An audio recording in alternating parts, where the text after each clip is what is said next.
लिखो ढोला मारू, वो नहीं है जो आप समझ रहे हो।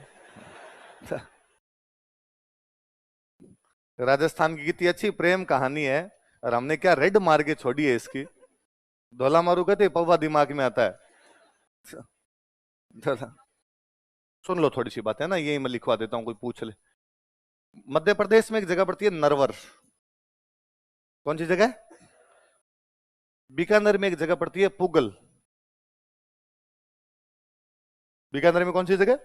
मध्य प्रदेश में कौन सी? एवं नरवर का राजा और पुगल का राजा दोनों पुष्कर आए हुए थे। कहां पर आए हुए थे?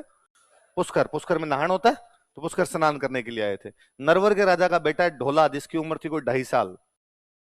उधर पुगल के राजा की बेटी है मारू, मरवण। मरवण कर दो या क्या कर दो, मारू कर दो। उसकी उम्र थी कोई 1.5 साल। छोटे छोटे टाबर ही थे। और उस समय दोनों राजा राजा आपस में मिले, उन दोनों में दोस्ती हुई। उन्होंने कहा क्यों ना दोस्ती को रिश्तेदारी में बदल दिया जाए और अपने अपने टाबरों का क्या कर देते हैं, ब्याह। तो उस समय उन बच्चों की वहां पे क्या कर दी, शादी।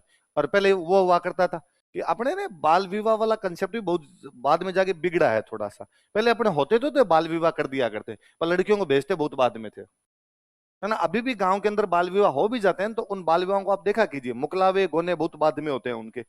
तो मुकलावे वगैरह बाद में किए जाते थे। तो कहा भाई ब्याह तो अभी कर दो और बाद में भेज देंगे। अब उसके बाद में जो नरवर के राजा थे वो मर गए। नरवर के राजा मर गए तो वहां राजा कौन बन गया? अब इसको पता ही नहीं था, को बहुत बचपन में शादी हुई थी, इसको पता ही नहीं था यार मेरी एक शादी और हो रखी है। और इसने वहां मध्य प्रदेश में एक राजकुमारी से और शादी कर दी। मालवा की राजकुमारी थी, इसलिए नाम था मालवण। क्या नाम था? पहले एक किससे हो रखी है, मारवण। मारू की राजकुमारी, इसलिए क्या नाम है, मारवण। मारू प्रदेश बोलते हैं अपना, मरु प्रदेश था अपने वाला। वो मालवा की एक राजकुमारी थी, इसलिए नाम क्या हो गया, तो इस मालवण से शादी कर ली। ढोला को नहीं पता भाई मेरी एक शादी और हो रखी है, तो उसने दूसरी कर ली। पर ये जो दूसरी वाइफ है, इसको पता था कि अपने पति की एक शादी और हो रखी है।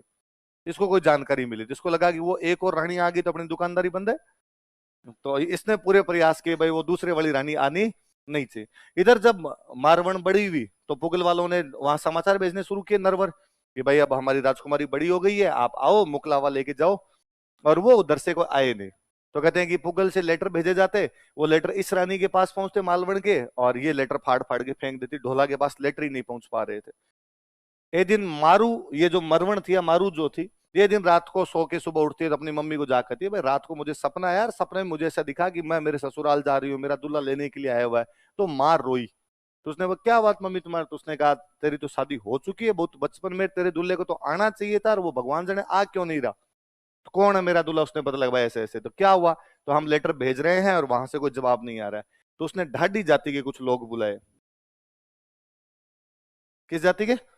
कल मैं संगीत जीवी जातियों में ढाडी जाति, उसने ढाडी जाति के लोग बुलाए, उनको कहा कि देखो लेटर तो नहीं पहुंच पा रहा, पर तुम तो पहुंच जाओगे दरबार में, और तुम दरबार में पहुंच के ये बात गा के सुना दो। वो ढोला के दरबार में पहुंचे, उन्होंने ढोला के दरबार में जाके वो बात गा के सुनाई कि ढोला किधर बैठा हुआ है, एक ब्याह और हो रखा है तेरा।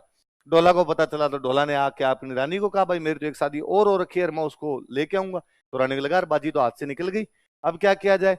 फिर कहानी में कई ट्विस्ट है कि वो फिर वैसे अपने यूं पति कहती है कि देखो अभी तो सर्दी का मौसम चल रहा है, तो इतनी भयंकर बाहर ठंड पड़ रही है ना, और आपको घर से बाहर नहीं जाना चाहिए, बीमार हो जाओगे। तो बेचारा नहीं जाता। थोड़े दिनों में गर्मी आ जाती है, तो उसने कहा वो तुम तो राजस्थान जाओगे, राजस्थान में कितनी भयंकर गर्मी पड़ती है, वहां लू लग गई तो तुम्हारे बीमार हो जाओगे। थोड़े दिनों में बरसात आती, उसने कहा चौमासे में तो घर से बाहर जाता ही कौन है, चौमासे में तो साधु मुनि अपनी जगह से नहीं हिलते, तो तुम कैसे जाओगे। तो कई दिन तक तो वैसे रोकती है। फिर एक दिन ढोला सिग्नल तोड़ ताड़ के आ जाता है। ढोला ने कहा छोड़ो यार एक ब्याह और करके आते हैं। फिर ढोला यहाँ आता है, पुगल के अंदर मारू को लेके वापस जाता है। बीच में फिर कई ट्विस्ट है, डाकू वाकू मिलते हैं, ढोला सबको मारता हुआ वापस पहुंचता है, अपने दोनों रानियों मारवण और मालवण के साथ हंसी खुशी जीवन व्यतीत करता है। तो वो जो कहानी अपने राजस्थान की, वो कहानी क्या है, ढोला मारू। और सबसे फेमस कहानी भी, क्योंकि आपने तो कहते ही है कि मर्दर थारे देश में निपजे 3 रतन, एक ढोलो दूजी मारवण तीजो कसुमल रंग। या तो हमारे ढोला हुआ या मारू या कसुमल, लाल रंग जो था वो हुआ हमारे, तो सूर्य का प्रतीक रहा, और या ढोला मारू हुए थे। तो